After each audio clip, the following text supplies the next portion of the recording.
தை அமாவாசை எப்போது? தர்ப்பணம் கொடுக்கும் நேரம், செய்ய வேண்டிய விஷயங்கள்.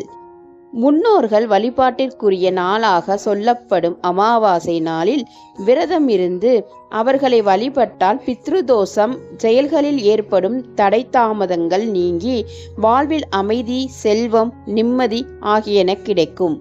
தை அமாவாசை, ஆடி அமாவாசை, மகாலய அமாவாசையின் 15 நாட்கள் என மொத்தம் 17 நாட்கள் மட்டுமே நமது முன்னோர்கள் பூமிக்கு வருவார்கள் என சொல்லப்படுகிறது.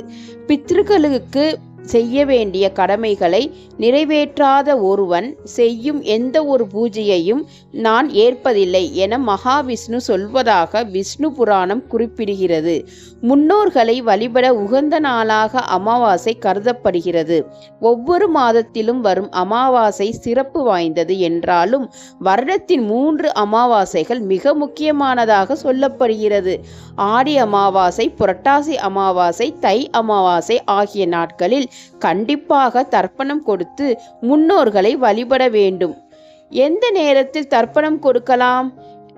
அன்றைய தினம் அமாவாசை திதியானது காலை 8:05 மணிக்கு துவங்கி பிப்ரவரி 10, 2024 அன்று அதிகாலை 4:28 மணிக்கு முடிவடையும்.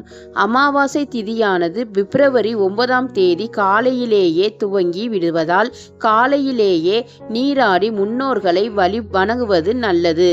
திதி கொடுக்க நல்ல நேரம் காலை 9:30 மணி முதல் 10:30 மணிக்குள் கொடுக்கலாம். தை அமாவாசை வெள்ளிக்கிழமை வருவதால் முதல் நாளே வியாழக்கிழமை அன்றே வீட்டை சுத்தம் செய்து வைக்க வேண்டும். தை அமாவாசை நாளில் தர்ப்பணம் கொடுப்பவர் அதிகாலையில் நீராடி விரதம் இருக்க வேண்டும். பெற்றோரை இழந்தவர்கள் அமாவாசை விரதம் இருக்கலாம். கணவரை இழந்த பெண்ணாக இருந்தால் அவர் விரதம் இருந்து தர்ப்பணம் கொடுக்கலாம். வீட்டிலேயே எள்ளும் தண்ணீரும் இறைத்து நாள் முழுவதும் உபவாசம் இருக்க வேண்டும். அருகில் உள்ள சிவன் கோவில், முருகன் கோவிலுக்கு சென்று வழிபட வேண்டும். கடல், ஆறு, குளம் போன்றவற்றின் கரையில் 3 தலைமுறை முன்னோர்களின் பெயர்களை கூறி தர்ப்பணம் கொடுக்க வேண்டும். வீட்டில் முன்னோர்களின் படத்திற்கு குங்கும பொட்டு வைத்து துளசி மாலை சாற்றி வழிபட வேண்டும். தர்ப்பணம் கொடுப்பது மட்டுமின்றி திதி கொடுப்பதில் தில்நெல், ஹோமம், பிண்டதானம் போன்றவைகளையும் இந்த நாளில் மக்கள் செய்து முன்னோர்களை வழிபடுகிறார்கள். முன்னோர்களுக்கு பிடித்த உணவுகளை படையலாக இட்டு வழிபடலாம். காகத்திற்கு எள் கலந்த உணவினை அளித்த பிறகு 2 பேருக்கு அன்னதானம் வழங்க வேண்டும். மாலையில் வீட்டில் விளக்கேற்றி மகாவிஷ்ணுவிடம் எங்கள் முன்னோர்கள் எங்கு இருந்தாலும் அவர்களுக்கு பிரகாசமான ஒளிமயமான வாழ்க்கை தர வேண்டும், கஷ்டமில்லாத மறுபிறவி வழங்க வேண்டும் என வழிபட வேண்டும். அமாவாசை நாளில் வீட்டை துடைத்து சுத்தம் செய்வது, விளக்கு விளக்குவது போன்றவற்றை செய்யக்கூடாது. அமாவாசை நாளில் வீட்டில் வாசலில் கோலமிடவோ மணியடித்து பூஜை செய்யவோ கூடாது.